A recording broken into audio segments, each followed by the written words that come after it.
Channel B plus, নতুন সূর্যোদয়, নতুন বাংলাদেশ। ত্রয়োদশ জাতীয় সংসদ নির্বাচনে পরাজিত হয়ে ঢাকা-৫ আসনে ইসলামী আন্দোলন বাংলাদেশ মনোনীত হাতপাখা প্রতীকের প্রার্থী মোহাম্মদ ইব্রাহিম দলীয় রাজনীতিকে বিদায় জানিয়েছেন। রোববার ১৫ ফেব্রুয়ারি ফেসবুকে দেওয়া এক স্ট্যাটাসে তিনি দলীয় সব কর্মকাণ্ড থেকে সরে দাঁড়ানোর ঘোষণা দেন। স্ট্যাটাসে তিনি বলেন, আপাতত দলটির রাজনৈতিক বৈশিষ্ট্য অর্জন করা পর্যন্ত ইসলামী আন্দোলন বাংলাদেশের সকল কর্মকাণ্ড থেকে নিজেকে সরিয়ে নিলাম। ঢাকা-৫ আসনের জনগণ কোনো ভুল করেননি, বরং একটি দলের রাজনৈতিক ভুলের জবাব জনগণ যথোপযুক্তভাবে দিয়েছে। এ ব্যাপারে স্থানীয় জনগণের প্রতি আমার কোনো ক্ষোভ বা অভিযোগ নেই। ইব্রাহিম বলেন, জনগণের সিদ্ধান্তকে শ্রদ্ধার সঙ্গে আমি মেনে নিয়েছি।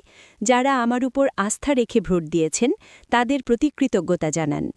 ইসলামী আন্দোলনের তৃণমূল নেতাকর্মীদের প্রতি তিনি কৃতজ্ঞ। তাদের অনেকেই নিঃস্বার্থভাবে রাত-দিন পরিশ্রম করেছেন। দিনমজুর ও শ্রমজীবী মানুষেরা সব কিছু ফেলে রেখে রাত জেগে কাজ করেছেন।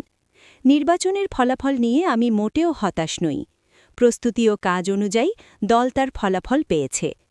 তিনি বলেন, তবে ভবিষ্যতের জন্য সুস্পষ্ট প্রস্তুতির প্রয়োজন। দিন প্রতিষ্ঠার সংগঠন ইসলামী আন্দোলন বাংলাদেশের সঙ্গে লাখ লাখ মানুষের শ্রম, ঘাম ও স্বপ্ন জড়িয়ে আছে। এই সংগঠনকে এগিয়ে নিতে ভবিষ্যতের জন্য একটি সুস্পষ্ট রূপরেখা ও লক্ষ্য নির্ধারণ করা জরুরি। স্পষ্ট পরিকল্পনা ছাড়া আর একদিনও এগোনো সম্ভব নয়।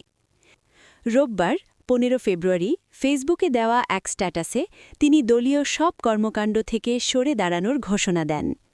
স্ট্যাটাসে তিনি বলেন, আপাতত দলটির রাজনৈতিক বৈশিষ্ট্য অর্জন করা পর্যন্ত ইসলামী আন্দোলন বাংলাদেশের সকল কর্মকাণ্ড থেকে নিজেকে সরিয়ে নিলাম। ঢাকা-৫ আসনের জনগণ কোনো ভুল করেননি, বরং একটি দলের রাজনৈতিক ভুলের জবাব জনগণ যথোপযুক্তভাবে দিয়েছে। এ ব্যাপারে স্থানীয় জনগণের প্রতি আমার কোনো ক্ষোভ বা অভিযোগ নেই। ইব্রাহিম বলেন, জনগণের সিদ্ধান্তকে শ্রদ্ধার সঙ্গে আমি মেনে নিয়েছি। যারা আমার উপর আস্থা রেখে ভোট দিয়েছেন তাদের প্রতি কৃতজ্ঞতা জানান। ইসলামী আন্দোলনের তৃণমূল নেতাকর্মীদের প্রতি তিনি কৃতজ্ঞ। তাদের অনেকেই নিঃস্বার্থভাবে রাত-দিন পরিশ্রম করেছেন। দিনমজুর ও শ্রমজীবী মানুষেরা সব কিছু ফেলে রেখে রাত জেগে কাজ করেছেন। নির্বাচনের ফলাফল নিয়ে আমি মোটেও হতাশ নই। প্রস্তুতি ও কাজ অনুযায়ী দল তার ফলাফল পেয়েছে। তিনি বলেন, তবে ভবিষ্যতের জন্য সুস্পষ্ট প্রস্তুতির প্রয়োজন। দিন প্রতিষ্ঠার সংগঠন ইসলামী আন্দোলন বাংলাদেশের সঙ্গে লাখ লাখ মানুষের শ্রম, ঘাম ও স্বপ্ন জড়িয়ে আছে। এই সংগঠনকে এগিয়ে নিতে ভবিষ্যতের জন্য একটি সুস্পষ্ট রূপরেখা ও লক্ষ্য নির্ধারণ করা জরুরি।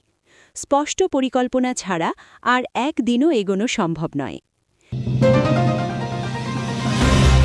চ্যানেল বি প্লাস, নতুন সূর্যোদয়, নতুন বাংলাদেশ।